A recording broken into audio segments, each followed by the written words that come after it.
இந்த வாழைப்பழம் இருக்கு பார்த்தீங்களா, இது வந்து நான் 1/4 கிலோ எடை போட்டு வாங்கிட்டு வந்தேன். இங்கே வெயிலும் இதுவுமா இருந்ததுனால ஓரளவுக்கு ஒரு 2 நாளைக்கு மேலே வாழைப்பழம் தாங்கலை.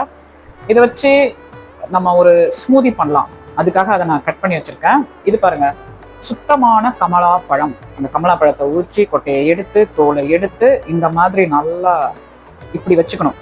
நல்லா ஒரு கொட்டை கூட இருக்கக்கூடாது. இதை கொட்டை இருந்ததுன்னா கசக்கும். இப்போ இதில் போடலாம்.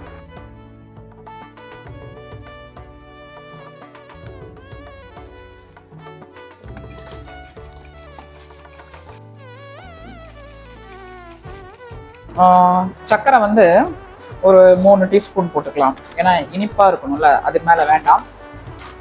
இப்போ இதை நல்லா அரைப்போம். ஐஸ் வாட்டர் அதை கொஞ்சம் ஊற்றுனா குடிக்க சூப்பராக இருக்கும்.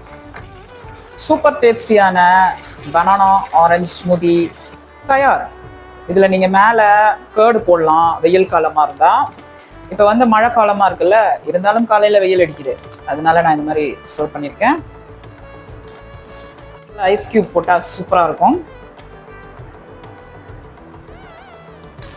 பனானா வந்து டாமினேட்டிங்காக இருக்குது.